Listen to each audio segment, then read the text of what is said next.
అందరికీ praise the Lord.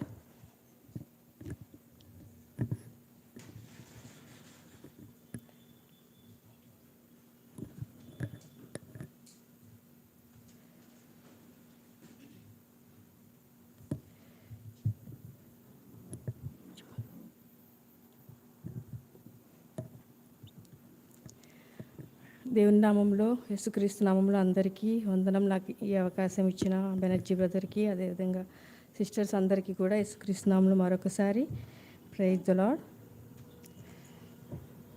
So నేను 9కి స్టార్ట్ అయ్యాము. మాకు బెంజ్ సర్కిల్లో, అదేవిధంగా ఎప్పుడు బెంజ్ సర్కిల్లో ఉంటుంది ట్రాఫిక్, కానీ ఈసారి ఆటో నగర్లో కూడా స్టార్ట్ అయింది. సో మోస్ట్లీ 1 అవర్ మేము ట్రాఫిక్లోనే ఉన్నాం. సో సారీ ఫర్ ద లేట్గా వచ్చినందుకు క్షమించండి. సో ఈరోజు మనం దేవుని వాక్యం ధ్యానించబోతుండగా ఆదికాండము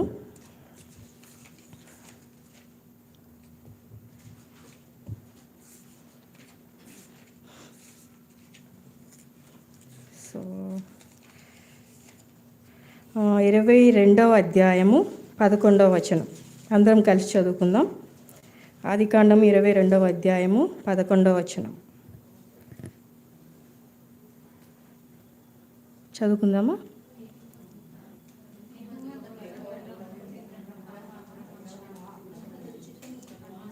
యెహోవా దూత అబ్రహామా అని అతని పిలిచెను. అందుకతడు చిత్తము ప్రభువా అనేను. అదేవిధంగా ఆదికాండము 46వ అధ్యాయము 2వ వచనం కూడా ఒకసారి చదువుకుందాం. 46వ అధ్యాయము 2వ వచనం. అప్పుడు రాత్రి దర్శనమందు దేవుడు యాకోబు యాకోబు అని ఇశ్రాయేలును పిలిచెను. అందుకతడు చిత్తము ప్రభువా అనేను. అదేవిధంగా నిర్గమాకాండము 3, అదేవిధంగా మొదటి సమూయేలు గ్రంథము 3వ అధ్యాయము 10వ వచనం. మొదటి సమూయేలు గ్రంథము 3వ అధ్యాయము 10వ వచనం. సమూయేలు అని పిలువగా, సమూయేలు నీ దాసుడు ఆలకించుచున్నాడు, ఆజ్ఞ ఇమ్మనెను. ఇక్కడ ఎన్నిసార్లు పిలిచారండి దేవుడు? 2 సార్లు. సమూయేలుని ఇక్కడ 4వ వచనం, 6వ వచనం, 8వ వచనంలో ఒకసారి పిలిచారు, కానీ 10వ వచనంలో 2 సార్లు పిలిచారు. ఇక్కడ మనం చదువుకున్న అందరినీ కూడా ఎన్నిసార్లు పిలిచారు? 2 సార్లు పిలిచినట్లు మనకు తెలుస్తుంది. చిన్న ప్రార్థన చేసుకుందాం. ప్రేమ, కృప, కనికరం కలిగిన మా ప్రియ పరలోకపు తండ్రి, మీకే వందనాలు, స్తుతులు, స్తోత్రములు. ఉదయకాల సమయంలో కొంతమంది స్త్రీలంగా కూడి మీ సన్నిధిలో మీ వాక్యం ధ్యానించడానికి, ఘనపరచడానికి, మహింపరచడానికి, మిమ్మల్ని స్తుతించడానికి, మా ప్రార్థన విజ్ఞాపనలన్నిటినీ మీ పాదముల చెంత కుమ్మరించడానికి మీ బిడ్డల శ్రేష్టమైన సమయాన్ని బట్టి నాన్న మీకు ఎన్నో వందనాలు, స్తుతులు, స్తోత్రం వస్తున్నాను. నన్ను ఇంతవరకు పాటల ద్వారా మీరు మహిమ పొందుతూ వచ్చారు.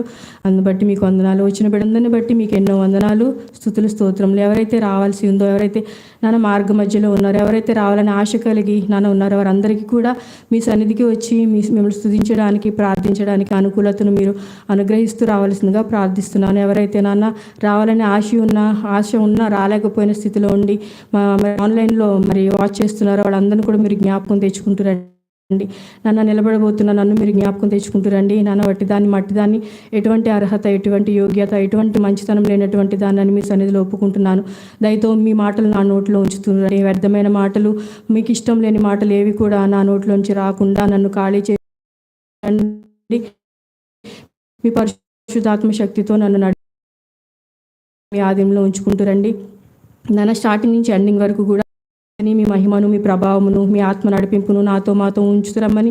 నన్ను మేము ఏ విషయాల్లో మమ్మల్ని మేము సరి చేసుకోవాలో, ఏ విషయాల్లో మేము మీకు దూరంగా ఉన్నామో ఆ విషయాలన్నింటిలో మీ వాక్యం ద్వారా మేము సరి చేసుకుని చక్కపరుచుకుని మీకు ఇష్టమైన పాత్రలుగా మేము జీవించగలగడానికి సహాయం చేయమని మీ కృపని సహాయాన్ని కోరుకుంటూ యేసుక్రీస్తు నామంలో ప్రార్థించి బ్రతిమాలి పొందుకుంటున్నాను తండ్రి, ఆమేన్.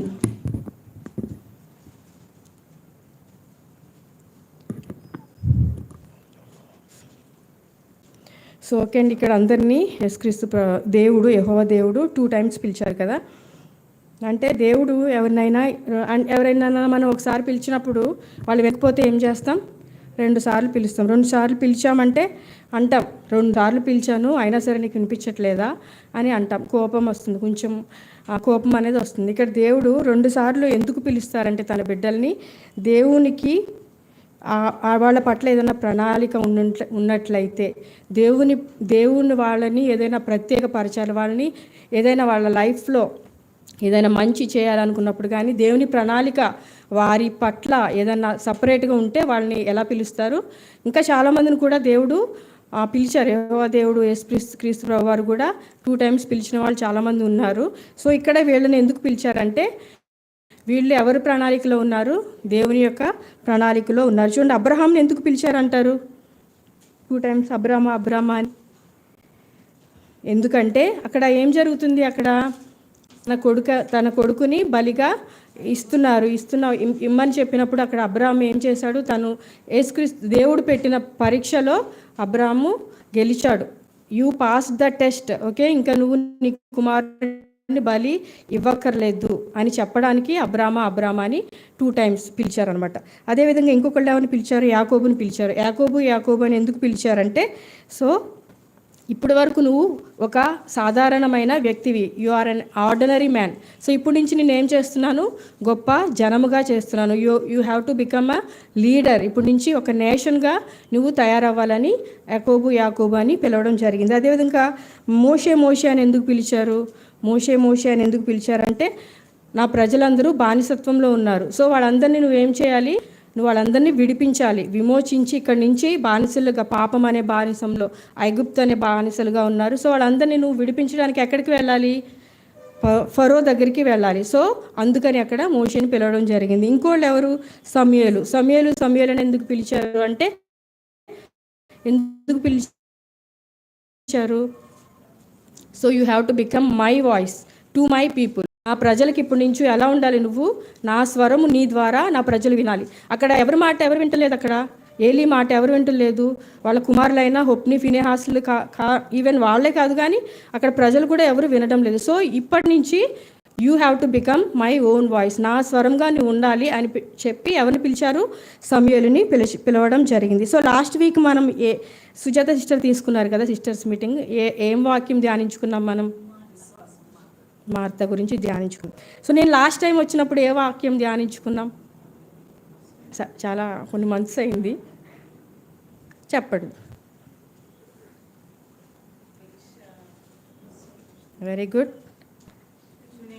షునేమిరాలు, వెరీ గుడ్, ధ్యానించుకున్నాం కదా. Beulah sister, very good. So ఈరోజు కొన్ని క్వశ్చన్స్, జస్ట్ 5 minutes అంతే తీసుకుంటాను. To improve my Bible knowledge along with you. మీతో పాటు నేను మీ అందరితో పోల్చుకుంటే బైబిల్ నాలెడ్జ్లో ఇంకా నేను నర్సరీ స్టూడెంట్నే. మీతో పాటు నేను కూడా కొంచెం ఇంకా కొంచెం నేర్చుకుందామని, అంతే. మనం నేర్చుకున్నప్పుడు, అందరం కలిసి నేర్చుకున్నప్పుడు అవి మనకి అలా గుర్తుండిపోతాయి. అందుకనే so 2 wicked sisters in the Bible. దేవుని గ్రంథంలో 2 చెడ్డ సిస్టర్స్. ఆన్లైన్లో కూడా మీరు ఎవరైనా ఆన్సర్స్ చెప్పొచ్చు, ఓకే. 2 మీరు వర్సెస్ అన్న అది అధ్యాయాలన్నా చెప్పొచ్చు, వాళ్ళిద్దరు పేర్లు అయినా చెప్పొచ్చు. 2 wicked, 2 చెడ్డ sisters in the Bible. Sisters, సహోదరులు, సొంత, ఓకే. ఇంకా ఎవరైనా తెలిసిన వాళ్ళు ఉంటే చెప్పొచ్చు, ఇక్కడైనా చెప్పొచ్చు, ఆన్లైన్లో అయినా చెప్పొచ్చు.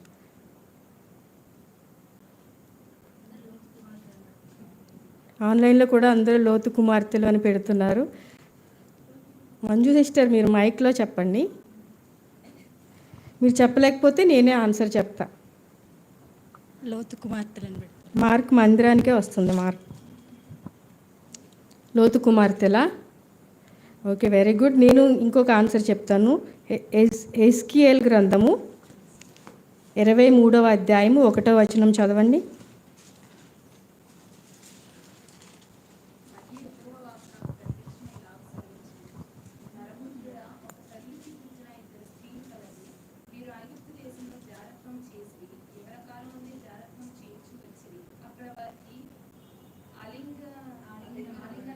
నేమ్స్ చదవండి.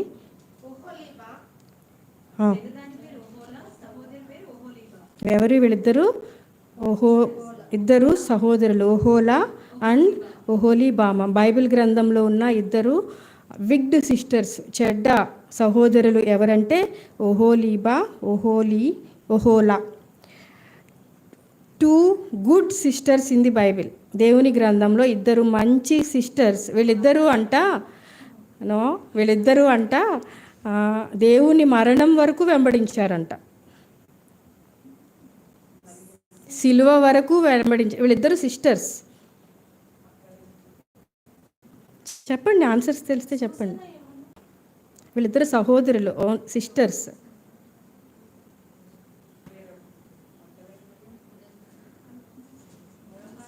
చెప్పండి. యేసుక్రీస్తు తల్లి అయిన మరియా, నో. క్లోఫా భార్య అయిన మరియా, వీళ్ళిద్దరూ కూడా సిస్టర్సే అంట. యేసు తల్లి అయిన మరియా మనకి యోహాను సువార్త 19వ అధ్యాయంలో ఉంటుంది. ఎవరు? యేసు తల్లి అయిన మరియా, క్లోఫా భార్య అయిన మరియా. సో మేమిద్దరం sisters. We both are, third question అడుగుతున్నా, we both are sisters. Okay, మేము ఒకే హస్బెండ్ని షేర్ చేసుకున్నాం, ఒకే హస్బెండ్ని పెళ్లి చేసుకున్నాం. మేము ఎవరిమి? Very good. ఎవరండి? లేయా అండ్ రాహేల్. Very good sisters. సో మందిరంలో నుంచి ఆన్సర్ వచ్చింది. సో అదేవిధంగా ఇంకా నెక్స్ట్ క్వశ్చన్, మా తండ్రి ఇశ్రాయేలీయులకు గొప్ప రాజు, ఫస్ట్ కింగ్. ఓకే, మేమిద్దరం సిస్టర్స్, మేమిద్దరం సహోదరులమి. మా పేర్లు ఏమిటి? మీకాలు అందరికి తెలుస్తుంది. మీకాలు, ఇంకొక వాళ్ళ అక్క పేరు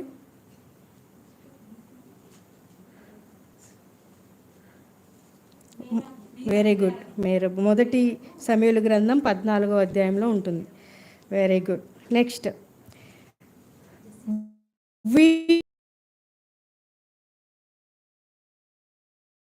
సహోదరులు. ఓకే, మా నలుగురు సహోదరులలో ఒక సహోదరుడు గొప్ప ప్రవక్త. మేము ఇద్దరం సిస్టర్స్, మీ అక్క చెల్లెలమి. మా గొప్ప ప్రవక్త. మా సహోదరుని పేరేంటి? మా తల్లి పేరేంటి? మీకు తెలిసినవే ఇవన్నీ, యు నో వెరీ వెల్.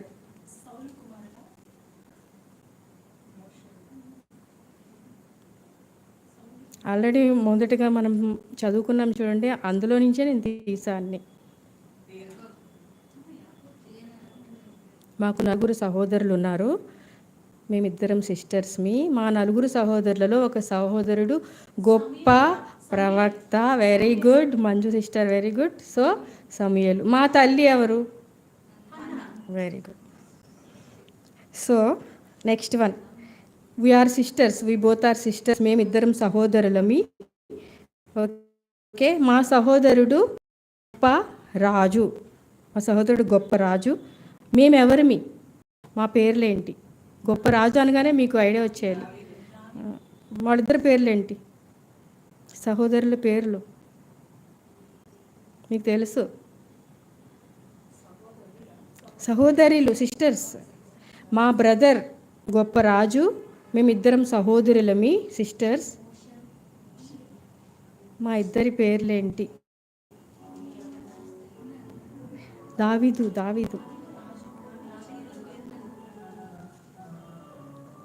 సెరూయా. ఇంకా ఫస్ట్ క్రానికల్స్ 1వ దినవృత్తాంతంలో 2:16 ఉంటుంది. సెరూయా అండ్ అబిగయీలు. ఓకేనా? సెరూయా and అబిగయీలు. So next question,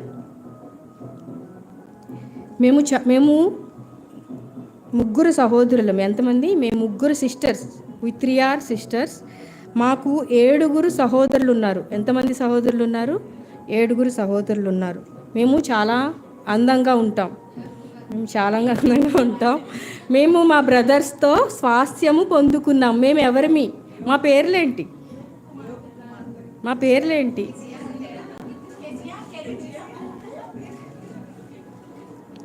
Jemima, మన మందిరంలో ఉన్నారుగా Jemima Shanti. Jemima, కేజియా and కెరం హప్పకు. Okay, మా తండ్రి ఎవరు? వెరీ గుడ్, అందరు మోస్ట్లీ అందరూ చెప్పారు answer. So next question.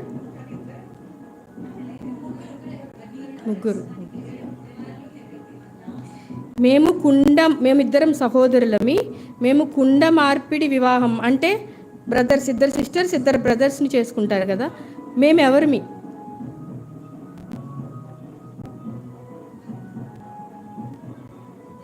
Old టెస్టిమెంట్లో పాత నిబంధన గ్రంథం. మేమిద్దరు సహోదరి, మేమిద్దరు బ్రదర్స్ని వివాహం చేసుకున్నాం, కుండ మార్పిడి వివాహం చేసుకున్నాం. మేము ఎవరిమి? మా పేర్లేంటి? Sarah,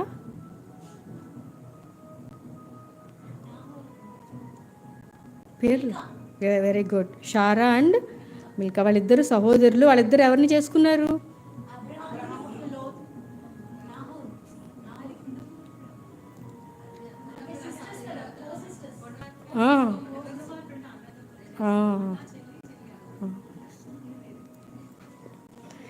so okay, last one.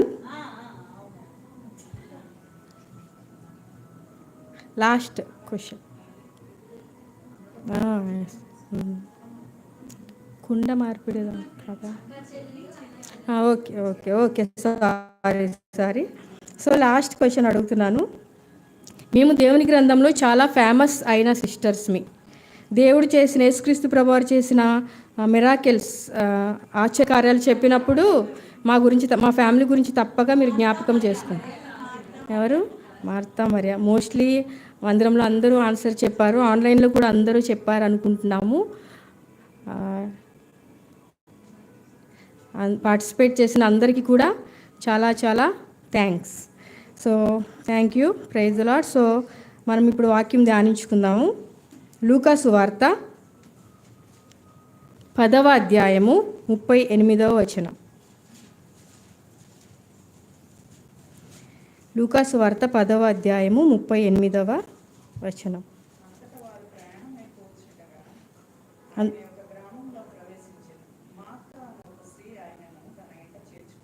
So అందరం కలిసి చదువుకుందామండి.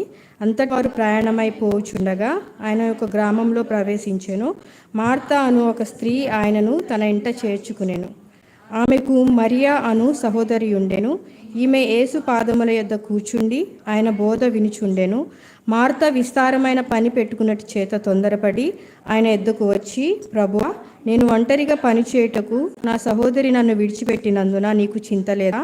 నాకు సహాయం చేయమని ఆమెతో చెప్పుమనెను. అందుకు ప్రభువు, మార్తా మార్తా, నీవు అనేకమైన పనులను గూర్చి విచారము కలిగి తొందరపడుచున్నావు, కానీ అవసరమైనది ఒక్కటే.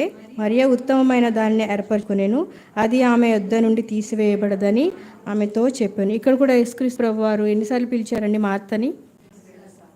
సో ఇక్కడ దేనికి పిలిచారు? అక్కడ అబ్రామ్ని నువ్వు టెస్ట్లో పాస్ అయ్యావని చెప్పడానికి, యాకోబునేమో నువ్వు లీడర్, ఇప్పుడు ఒక నేషన్గా తయారవుతున్నావు అని చెప్పడానికి, సమూయేలుని నువ్వు నా స్వరంగా ఉండాలని చెప్పడానికి పిలిచారు. ఇక్కడ మార్తని దేనికి పిలిచారు? మార్తా మార్తా అని 2 times ఎందుకు పిలిచారంటే, మార్తా సో వాళ్ళు ప్రయాణమైపోచుండే. ఒకసారి 8వ అధ్యాయం చూడండి, సేమ్ లూకా సువార్త 8వ అధ్యాయము 1వ వచనం చూడండి. వెంటనే ఆయన దేవుని రాజ సువార్తను తెలుపుచు ప్రకటించుచు ప్రతి పట్టణంలోనూ ప్రతి గ్రామంలోనూ సంచారం చేయుచుండగా 12 మంది శిష్యులను, అపవిత్రాత్మలను, వ్యాధులను పోగొట్టబడిన కొందరు స్త్రీలను, అనగా 7 దయ్యములు వదిలిపోయిన మగ్దలేన అనబడిన మరియయు, హేరోది యొక్క గృహ నిర్వాహుడగు కూజా భార్యయగు యోహన్నాయు, సుసన్నాయు ఆయనతో కూడా ఉండిరి. వీరును ఇతర అనేకులను తమకు కలిగిన ఆస్తితో వారికి ఉపచారం చేయుచు వచ్చిరి. బహు జన సమూహము కూడి ప్రతి పట్టణం నుండి ఆయన యొద్దకు వచ్చిచుండరు. ఇక్కడ యేసుక్రీస్తు ప్రభువారు ఏ ఊరు వెళ్తున్నారండి? బేతనియా అనే గ్రామానికి వెళ్తూ ఉన్నారు. సో వెళ్తూ ఉన్నప్పుడు యేసుక్రీస్తు ప్రభువారికి మార్తా, మరియా, లాజర్ వీళ్ళ ముగ్గురు సిస్టర్స్ అండ్ బ్రదర్ కదా, ఒక ఫ్యామిలీ. ఈ ఫ్యామిలీ అంటే యేసుక్రీస్తు ప్రభువారికి చాలా ఇష్టం. ఎప్పుడు కూడా ఆ గ్రామం నుంచి వెళ్ళవలసి వచ్చినా ఆయనకి ఏంటి, అక్కడ రెస్ట్ తీసుకోవడం, అక్కడ ఆగడం అనేది అలవాటు. బికాస్ హీ లవ్స్ ఆ ఫ్యామిలీ అంటే చాలా ఇష్టం అనమాట. సో వెళ్ళినప్పుడు ఎవరున్నారు? మార్త ఉంది, మరియా ఉన్నారు, లాజరు ఉన్నారు. మన 8వ అధ్యాయంలో చూసుకుంటే మేము ఇంకా అనేక మంది బహుజన సమూహం ఉంది. మేరీ వాళ్ళందరూ కూడా చాలామంది కూడా వచ్చి ఉండొచ్చు. ఎందుకంటే వాళ్ళు ఏం చేస్తున్నారు అక్కడ? ఏం చేస్తూ తిరుగుతున్నారు అక్కడ? గ్రామాలు సువార్త చేస్తూ తిరుగుతున్నారు కాబట్టి వాళ్ళు అలసిపోయి వెళ్ళి మార్త వాళ్ళ ఊరు వెళ్ళారు. అక్కడ మార్తమ్మ వాళ్ళ ఊరు వెళ్ళగానే మార్తమ్మ ఏం చేసింది? వాళ్ళని ఆహ్వానించగానే అక్కడ మేబీ లాజరు, మరియా, మార్త, ఇంకా యేసుక్రీస్తు ప్రభువారి శిష్యులు ఎంతమంది? 12 మంది. యేసుక్రీస్తు ప్రభువారు మొత్తం ఎంతమంది? మేబీ 16 మంది అని ఐ థింక్ మనం అనుకుంటున్నాం. మేబీ ఇంకా అక్కడ మన 8వ అధ్యాయంలో చూసుకుంటే ఇంకా ఎక్కువ మంది స్త్రీలు, యోహన్న, సుసన్న, మగ్దలేనే, మరియా ఉంది ఆల్రెడీ, ఇంకా బహుజన సమూహం ఉంది. ఇంకా ఎంతమంది వచ్చారో అక్కడ మనకు తెలియదు కానీ సో చాలామంది మేబీ మార్త అని ఉంటుంది, యేసయ్య జీసస్ మీరు ఇటువైపే వెళ్తున్నారు కదా, మా ఇంట్లో థ్యాంక్స్ గివింగ్ పెట్టండి, లేదా ఫాస్టింగ్ ప్రేయర్ పెట్టండి, లేదా స్పెషల్ మీటింగ్ పెట్టండి అని చెప్పుండొచ్చు. ఫర్ ఎగ్జాంపుల్ చూసుకుంటే బెనర్జీ బ్రదరే కదా, వేరే ఊరు వెళ్ళినప్పుడు ఏమవుతుంది?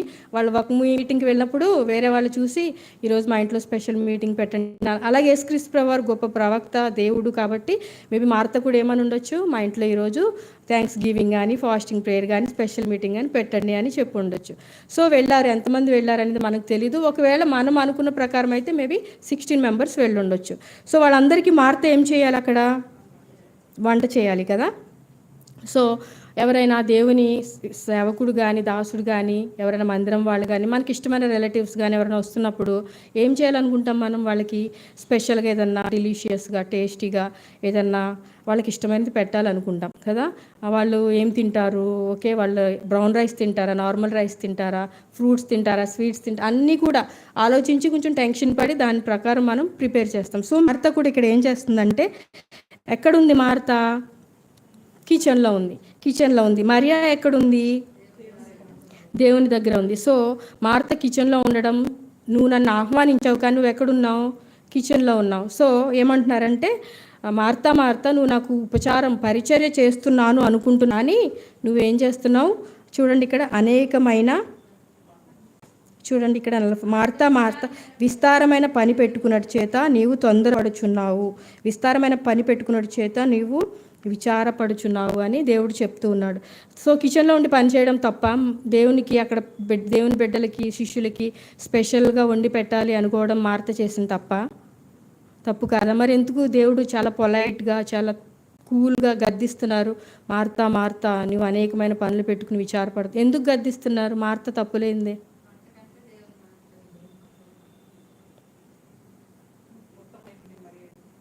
మరి అక్కడ ఉత్తమమైనది వంట వదిలేసి వచ్చి కూర్చుంటే మరి అందరికీ ఫుడ్ ఎవరు పెడతారు? దేవుడు పెట్టగలడు. సో మార్తలో ఏమీ లేదు.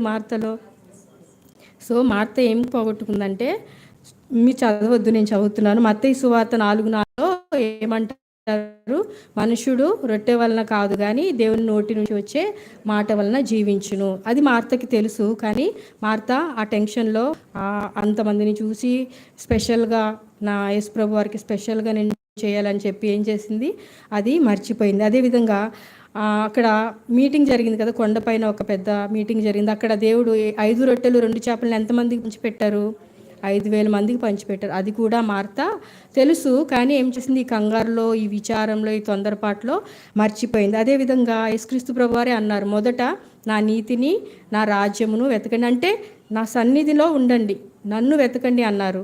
అది కూడా మార్తకి తెలుసు. సో అది కూడా మార్త మర్చిపోయింది. అదేవిధంగా మత్తయి సువార్త 19వ అధ్యాయం ఒకసారి తీయండి.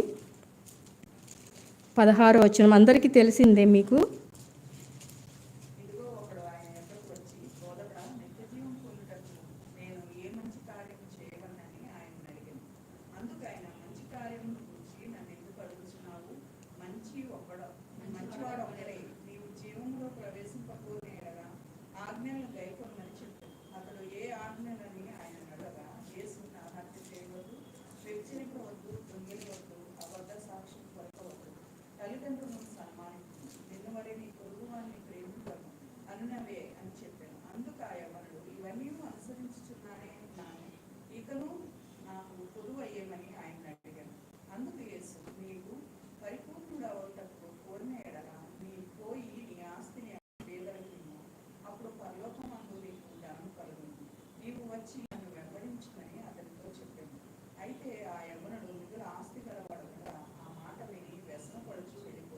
సో ఒక యవనస్తుడు మనందరికీ తెలిసినదే యేసుక్రీస్తు ప్రభువారి దగ్గరికి వచ్చి ఓకే నేను పరిపూర్ణుడగుటకు ఏం చేయాలన్నప్పుడు ఆయన ఇవన్నీ చెప్తారు. సో నేను అవన్నీ నా చిన్నప్పటి నుంచి చేస్తున్నా.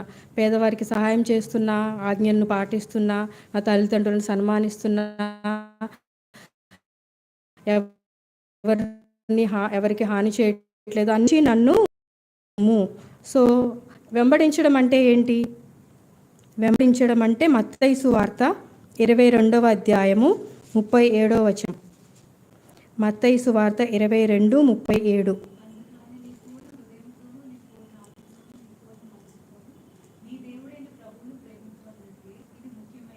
చాలండి, చాలు.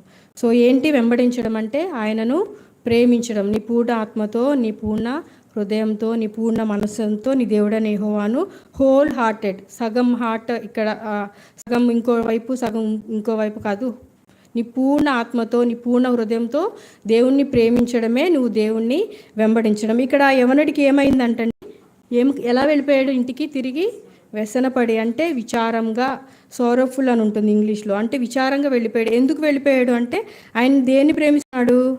ధనాన్ని ప్రేమిస్తున్నాడు. కాబట్టి యేసుక్రీస్తు ప్రభువారిని ప్రేమించలేకపోయాడు. యేసుక్రీస్తు ప్రభువారి దగ్గరికి వచ్చి ఓకే స్వస్థత పొంది వెళ్ళిన వాళ్ళు, క్షమించబడి వెళ్ళిన వాళ్ళు, విశ్వాసంతో వెళ్ళిన వాళ్ళు, నవ్వుతూ సంతోషంతో గంతులేస్తూ వెళ్ళిన వాళ్ళు ఇంకా చాలామంది ఉన్నారు. ఎవరు వెళ్ళినా సరే, ఆయన దగ్గరకు వచ్చి ఎవరు వెళ్ళినా సరే వాళ్ళందరూ సంతోషంతో వెళ్ళారు. కానీ ఓన్లీ దేవుని గ్రంథంలో ఈ యవ్వనుడు మాత్రమే ఎలా వెళ్ళాడండి? విచారపడుతూ, వ్యసనపడుచు అంటే బాధతో, విచారంతో ఇంటికి వెళ్ళిపోయాడు అనమాట. సో ఎందుకు అంటే ఈయన యేసుక్రీస్తు ప్రభువాన్ని ప్రేమించడం లేదు కాబట్టి. వెంబడించడం అంటే ప్రేమించడం. సో ఈయన ప్రేమించడం లేదు కాబట్టి విచారంతో వెళ్ళిపోయాడు. ఇక్కడ కూడా మార్త ఎలా ఉంది? విచారంగా ఉంది. ఎందుకు విచారంగా ఉందంటే ఈ కంగారు వలన, ఈ తొందరపాటు వలన, ఓకే నేను ఏదైనా చేయాలి అని చెప్పి తొందరతో విచారం కలిగి ఉంది. సో విచారం కలిగి ఉండడం కూడా దేవుని దృష్టిలో ఆయనకి ఇష్టం లేదని మనకి అర్థమవుతుంది. సో ఇక్కడ చూడండి ఒకసారి, మత్తయి అక్కడే ఎందుకు తను విచారం కలిగి ఉందంటే లూకా సువార్త 22వ అధ్యాయము 31వ వచనం. 22:31. సీమోను, సీమోను, ఇదిగో సాతాను మిమ్మును వట్టి గోధుమల వలె జల్లించుటకు మిమ్మును కోరుకొనేను గాని మీ నమ్మిక తప్పిపోకుండానట్లు నేను నీ కొరకు వేడుకుంటుని. సీమోను, సీమోను అని ఇక్కడ కూడా ఎన్నిసార్లు పిలుస్తున్నారండి?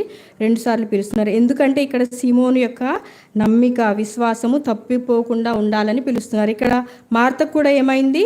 యేసుక్రీస్తు ప్రభువారి గురించి అన్నీ తెలుసు. She knows everything about Jesus Christ, but మర్చిపోయింది అనమాట. విశ్వాసం అనేది, నమ్మిక అనేది తప్పిపోయింది. సో ఎందుకు మార్త యొక్క నమ్మకం, విశ్వాసం తప్పిపోయింది అంటే చూడండి, ఇక్కడే 10వ అధ్యాయంలో నేను చదువుతున్నా చూడండి. మార్త విస్తారమైన పని పెట్టుకున్నట్టు చేత తొందరపడి, ఇంగ్లీష్లో ఏముందంటే but Martha was distracted with much work. Distracted అంటే తెలుగులో విస్తారమైన పని పెట్టుకున్నట్టు చేత అని ఉంది. ఇంగ్లీష్లో అయితే డిస్ట్రాక్టెడ్ విత్ మచ్ వర్క్ అంటే తొలగిపోయింది. డిస్ట్రాక్టెడ్ అంటే దూరం అయిపోయింది. ఎందుకు దూరం అయిపోయింది దేవునికి? విస్తారమైన పని అంటే, విస్తారమైన పని అంటే ఎక్స్ట్రా వర్క్. అంటే తను చేయవలసిన పని ఆల్రెడీ కంప్లీట్ అయిపోయింది, చేసేసింది. ఎవరికైతే ఏమేమి ప్రిపేర్ చేయాలో అన్నీ ప్రిపేర్ చేసేసింది, కానీ ఇంకా ఎక్స్ట్రా వర్క్ పెట్టుకుంది. వాంటెడ్లీ మనం కూడా చూడండి, అన్ని పనులు అయిపోయినా ఒకసారి ఇంకా అది చేస్తే బాగుండు, మంచిగా ఉన్నాయి కూడా వచ్చి క్లీన్ చేస్తాం, మంచిగా ఉన్నాయి కూడా వచ్చి వాష్ చేస్తాం. అవి చేయడానికి బదులు తినొచ్చి అక్కడ కూర్చోవచ్చు, మరి అలాగా దేవుని సన్నిధిలో కూర్చోవచ్చు, దేవుని పాదముల చెంత కూర్చోవచ్చు. కానీ ఎక్స్ట్రా వర్క్ అనేది పెట్టుకుంది. విస్తారమైన పని అంటే ఆ ఎక్స్ట్రా వర్క్ వలన మార్త యొక్క మైండ్ ఏమైంది? డిస్ట్రాక్ట్ అయిపోయింది. అంటే దేవునికి దూరం అయిపోయింది. మన లైఫ్లో కూడా మనం కూడా కొన్నిసార్లు అనవసరమైన ఆలోచనలు, అనవసరమైన మాటలు, ఎక్స్ట్రాగా మాట్లాడడం, ఎక్స్ట్రాగా ఆలోచించడం కదా చేస్తూ ఉంటాం కదా. సో ఎక్స్ట్రా కంగారు పడతాం. ఇవన్నీ కూడా మనల్ని ఎవరికి దూరం చేస్తాయి? దేవుని. ఎక్స్ట్రాగా మన లైఫ్లో ఏమున్నా సరే అవి మనల్ని దేవుని సన్నిధికి మనల్ని దూరం చేస్తాయి. దే డిస్ట్రాక్ట్ అవర్ మైండ్, మన ఫెయిత్ని, మన విశ్వాసాన్ని, మన నమ్మకాన్ని, ఇంకా మన ప్రార్థనా లైఫ్ని అవి ఏం చేస్తాయి? తొలగిపోయేలా చేస్తాయి, డిస్ట్రాక్ట్ చేస్తాయి.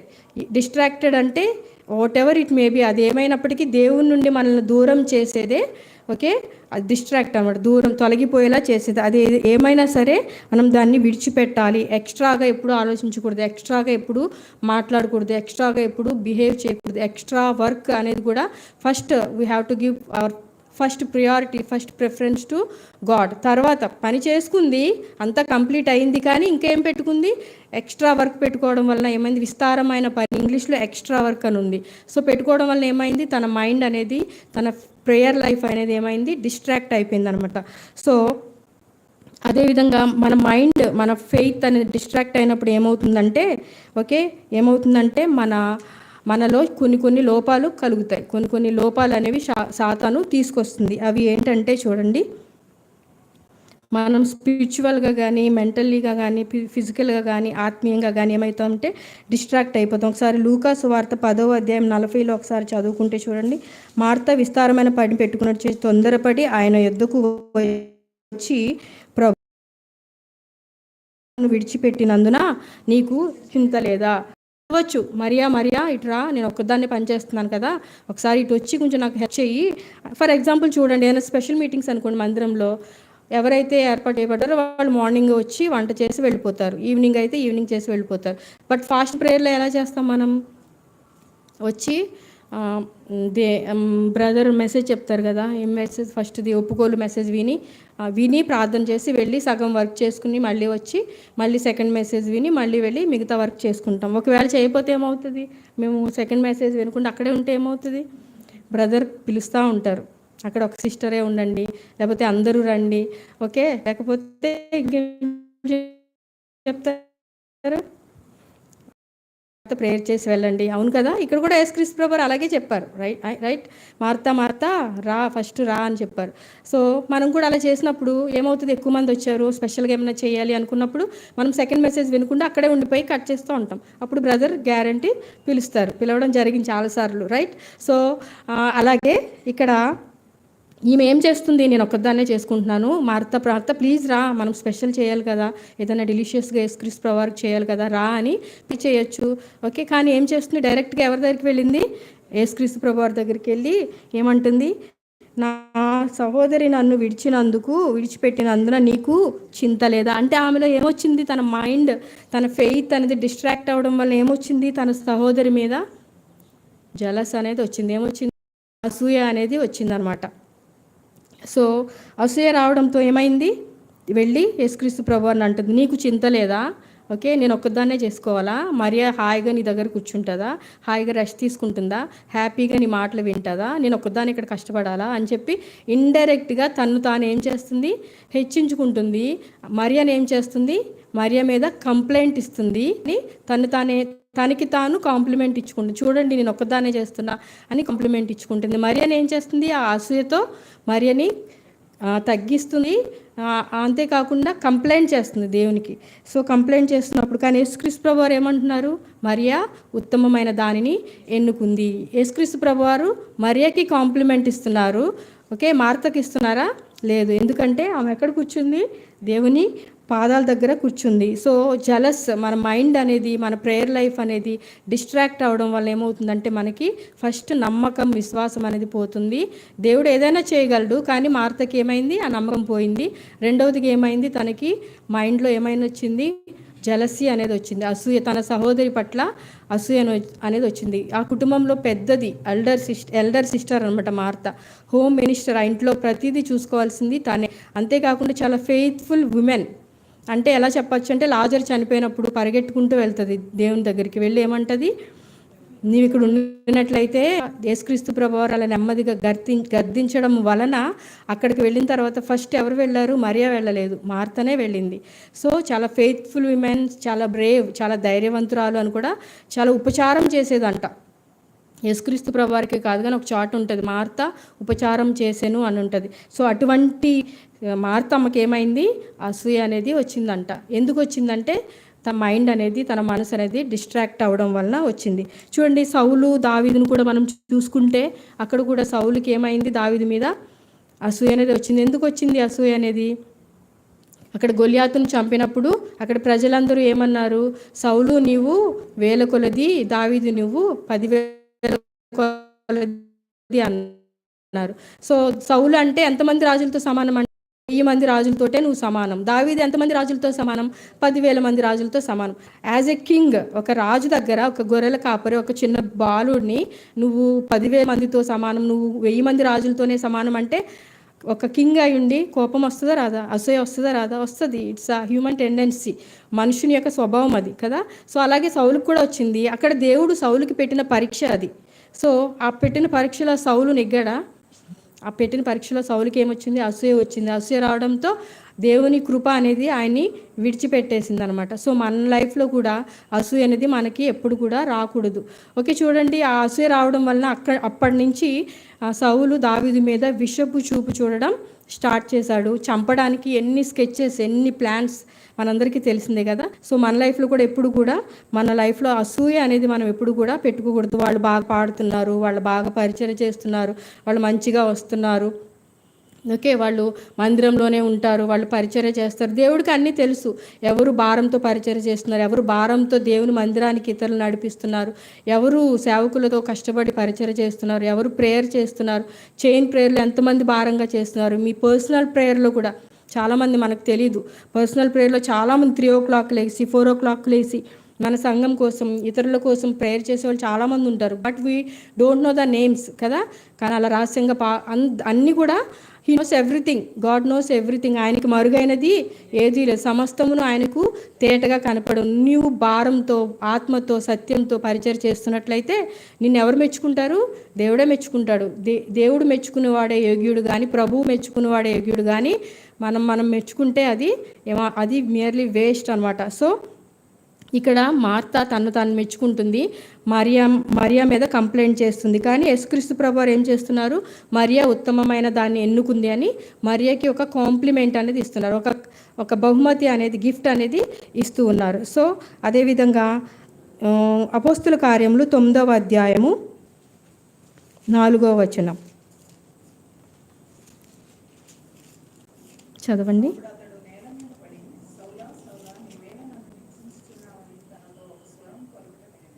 అప్పుడు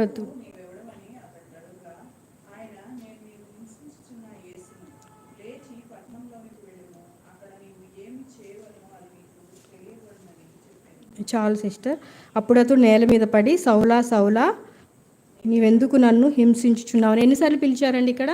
2 సార్లు పిలిచాడు. సౌలా సౌలా ఏంటి చేస్తున్నాడంట? సౌలు ఇక్కడ దేవుణ్ణి హింసిస్తున్నారంట. సో మన మైండ్ అనేది, మన ఫెయిత్ అనేది, మన ప్రేయర్ లైఫ్ అనేది యేసుక్రీస్తు ప్రభువారి నుంచి, దేవుని నుంచి ఎప్పుడైతే డిస్ట్రాక్ట్ అవుతుందో, దూరం అవుతుందో, తొలగిపోతుందో, మనకి మూడవదిగా ఏమొస్తుందండి?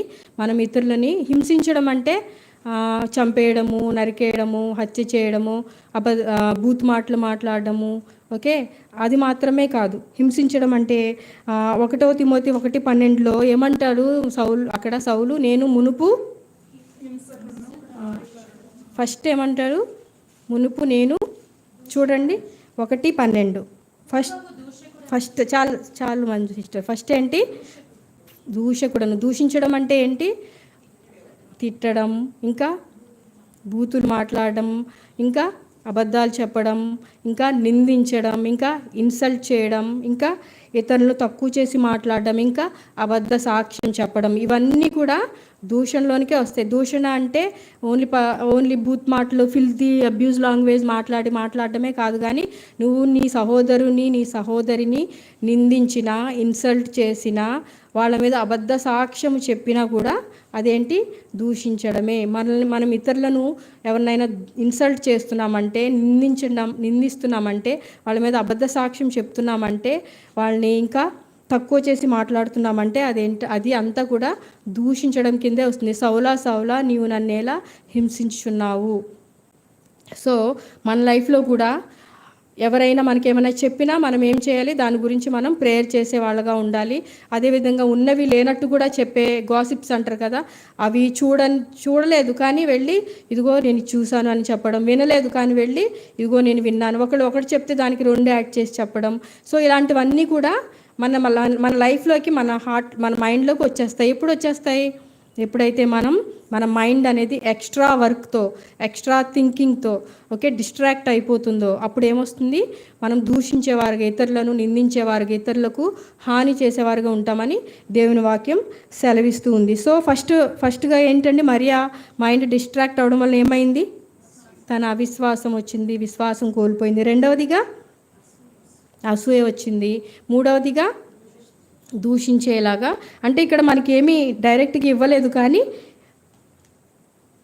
డైరెక్ట్గా దూషిస్తుందని ఇవ్వలేదు, కానీ నీకు చింత లేదా, నేను ఒక్కదాన్నే ఆమెకు చెప్పండి. చూడండి అక్కడ ఉంటుంది, చూడండి లూకాసు వార్త, నాకు సహాయం చేయం 10వ అధ్యాయం 40 వచనం, నాకు సహాయం చేయమని ఆమెతో చెప్పు.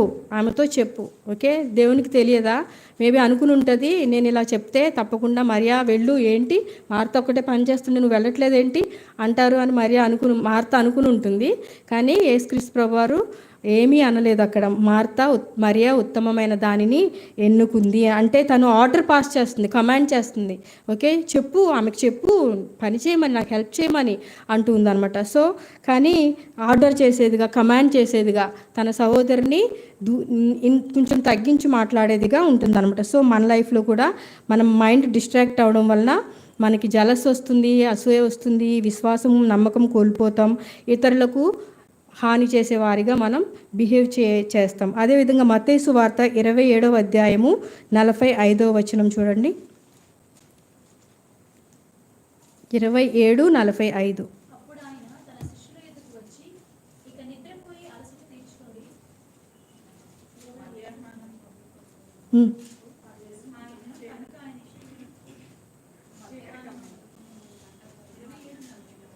నలభై ఐదు.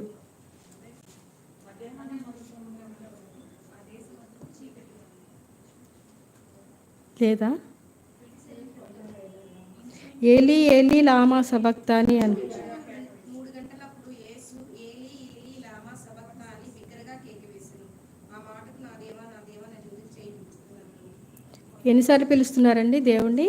2 times. ఏలీ ఏలీ లామా సబక్తాని. దానికి అర్థం ఏంటంటే కీర్తనలు గ్రంథము 22వ అధ్యాయము 1వ వచనం. కీర్తనలు 22:1.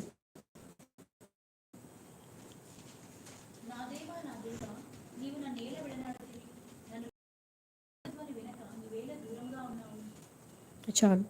సో ఏమంటున్నారు, నా దేవా నా దేవా నన్నేలా విడనాడితివి అంటే ఇక్కడ ఏమవుతుంది, యేసుక్రీస్తు వారు ఎక్కడున్నారు? శిలువ మీద ఉన్నారు. ఆయన చేతులకి మేకులు, కాళ్ళకి మేకులు ఉన్నాయి. సో అక్కడ ఎవరు విడిచిపెట్టేశారు దేవుణ్ణి?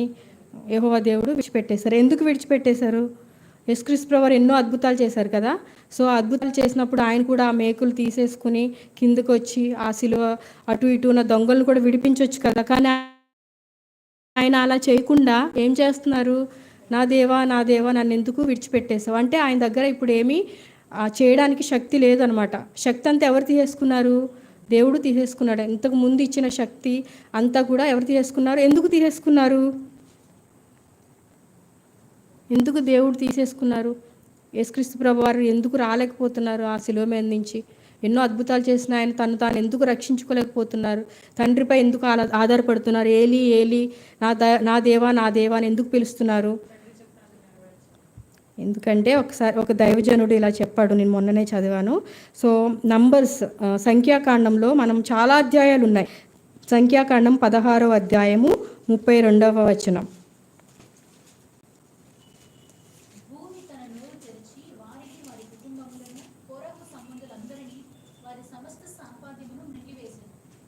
అదే సంఖ్యాకాండం 21:5.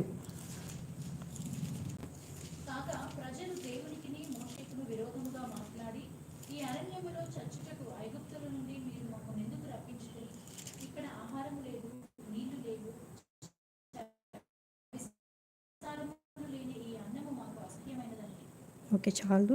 అదేవిధంగా నంబర్స్ 11:1, సంఖ్యాకాండం 11వ అధ్యాయము 1వ వచనం.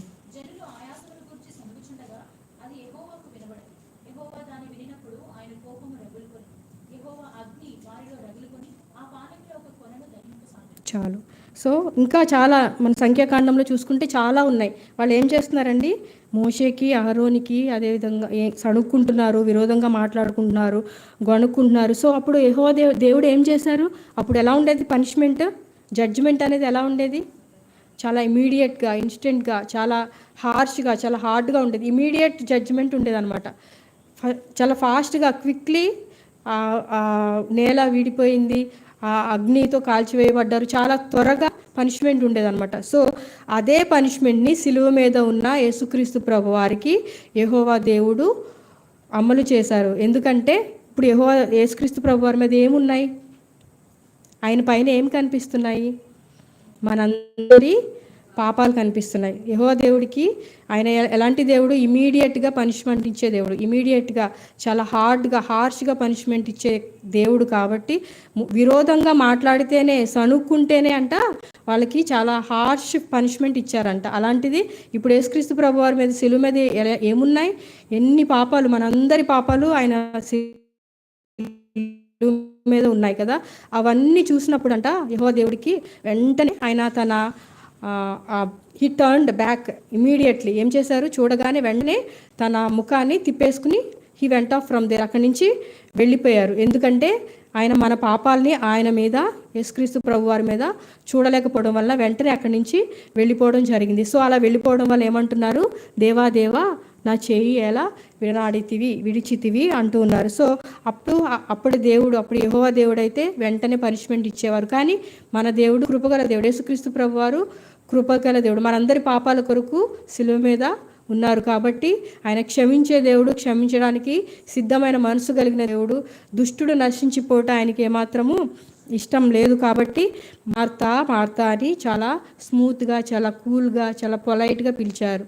అదేవిధంగా సీమోను అని చాలా కూల్గా పిలిచారు. అదేవిధంగా సౌలా అని చాలా కూల్గా, చాలా నెమ్మదిగా జస్ట్ గద్దిస్తున్నారు అంతే. సో మనం కూడా మన లైఫ్లో కూడా చాలా తప్పులు, మాటలు కానీ, మన ప్రవర్తన కానీ, మన క్రియలు కానీ చాలా తప్పుగా ఉంటాయి. సో కానీ ఆయన ఎప్పుడు మనల్ని శిక్షించలేదు, మనల్ని చాలా నెమ్మదిగానే ఆయన గద్దిస్తూ ఉన్నారు. సో మనం కూడా మార్తా వలె ఏం చేయకూడదు, ఎక్స్ట్రా వర్క్ పెట్టుకోకూడదు. ఎక్స్ట్రా వర్క్ వలన, ఎక్స్ట్రా మాటల వలన, ఎక్స్ట్రా థింకింగ్ వలన ఏమవుతుంది, మన మైండ్ అనేది, మన ఫెయిత్ అనేది, మన ప్రేయర్ లైఫ్ అనేది, యేసుక్రీస్తుతో పాటు మనకున్న సంబంధం అనేది ఏమవుతుంది, డిస్ట్రాక్ట్ అయిపోతుంది, తొలగిపోతుంది, దూరం అయిపోతుందని మార్తా జీవితం ద్వారా మనం తెలుసుకోవచ్చు. అదేవిధంగా ఇక్కడ నేను మార్తాని తక్కువ చేసి ఏం మాట్లాడటలేదు, మార్తా ఉపచారం చేశాను అని. సో మార్తా తన ప్రేమను యేసుక్రీస్తు ప్రభు వారి పట్ల ఆ విధంగా చూపించింది. అంటే ఈయనకి స్పెషల్గా ఏమన్నా వండి పెట్టాలి అనే విధంగా ఉండి ఏం చేసింది, బిజీ అయిపోయింది. మరియా తన ప్రేమని వేరే విధంగా చూపించింది, యేసుక్రీస్తు పాదముల దగ్గరే కూర్చుని ఉంది. మేబీ అప్పటికి మరియా కూడా మార్తకి హెల్ప్ చేసి ఉండొచ్చు, అంతా కంప్లీట్ చేసి ఉండొచ్చు. సో అంతా అయిపోయింది కదా, నేను దేవుని వాక్యం వింటాను అని దేవుని పాదం దగ్గర కూర్చుని ఉండొచ్చు. కానీ మార్తకి ఏమైంది, ఇంకా పని అయిపోయింది కానీ ఇంకా ఎక్స్ట్రా పని పెట్టుకుని ఆ ఎక్స్ట్రా పనికి కూడా తోడు కావాలని ఎవరిని అడుగుతుంది, యేసుక్రీస్తు ప్రభువారికి ఆర్డర్ చేస్తుంది, ఆమెకు రమ్మని చెప్పండి అని చెప్తుంది అనమాట. సో మన మైండ్ ఎప్పుడు కూడా యేసుక్రీస్తు పాదముల చెంత ఏముంది, ఆయన సన్నిధిలో ఏముంది, ఆయన సన్నిధిలో సంతోషం ఉంది, ఆయన సన్నిధిలో నెమ్మది ఉంది, నిత్య సుఖం ఉంది, వెలుగు ఉంది, జీవం ఉంది కదా. ఇవన్నీ వదిలిపెట్టేసి తను ఏం చేస్తుంది, అక్కడ కంగారు పడిపోతుంది, తొందర పడిపోతుంది. దానివల్ల ఏమైంది, విచారము, దానివల్ల తన మైండ్ అనేది డిస్ట్రాక్ట్ అయిపోయి తన సహోదరి పట్ల కోపము, అసూయ, ఓకే, ఇన్సల్ట్ చేసి మాట్లాడటం, దేవునికి ఆర్డర్ వేయడం, ఇవన్నీ చేసింది. కానీ ఇక్కడ మార్తను మనం తగ్గించడానికి లేదు. మార్త కూడా దేవుని పరిచర్య చేయడంలో చాలా కష్టపడి పరిచర్య చేసేది. కానీ షీ షోస్ హర్ లవ్ అంటే డిఫరెంట్గా చూపించింది. మరియా తన లవ్ని యేసుక్రీస్తు ప్రభు వారి పట్ల, వాళ్ళ బాండింగ్, వాళ్ళ రిలేషన్షిప్ని తను వేరే పద్ధతిలో చూపించింది. సో కొన్ని ఎక్స్ట్రా వర్క్, ఎక్స్ట్రా థింకింగ్ వలన కొంచెం దేవుడు ఆమెను గద్దించాడు. ఇప్పుడు కూడా మనం చేసే చిన్న చిన్న పొరపాట్ల వలన దేవుడు మనం గద్దించినప్పుడు మనం వెంటనే ఏం చేయాలండి, సరి చేసుకుని దేవునికి లోబడాలి. సో అలా లోబడింది కాబట్టే లాజరు చనిపోయినప్పుడు ఫస్ట్ ఎవరు పరిగెట్టుకుంటూ వెళ్ళారు, మార్తనే వెళ్ళింది. ఓకే, సో మన లైఫ్లో కూడా మనం కూడా సరి చేసుకుని దేవుని సన్నిధిలో దేవునికి ఫస్ట్ ప్రిఫరెన్స్ ఇచ్చేవారిగా ఉండాలని మార్త జీవితం ద్వారా మనం తెలుసుకోవచ్చు. సో ఈ